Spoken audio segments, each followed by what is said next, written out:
Assalamualaikum. Ano nga ba ang blotter at para saan ito? May mga iba't ibang uri ng blotter. May pulis at may barangay blotter. Kahit ganon, iisa lamang ang purpose ng mga ito.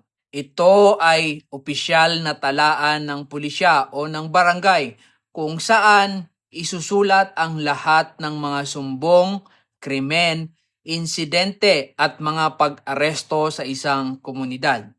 Ito ay isang logbook na nagsisilbing permanenteng record ng mga kaganapan sa isang lugar. Tandaan, ang pagpapablatter ay pagtatala lamang ng inyong sumbong.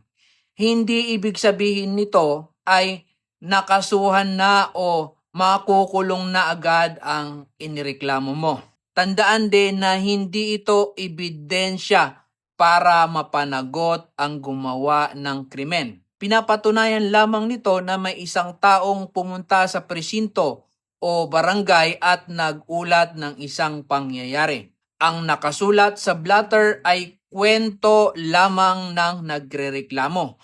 Maari itong may bawas, may dagdag, o maaring hindi ito eksaktong totoo. Kaya hindi ito 100% accurate at hindi pa ito dumaan sa investigasyon.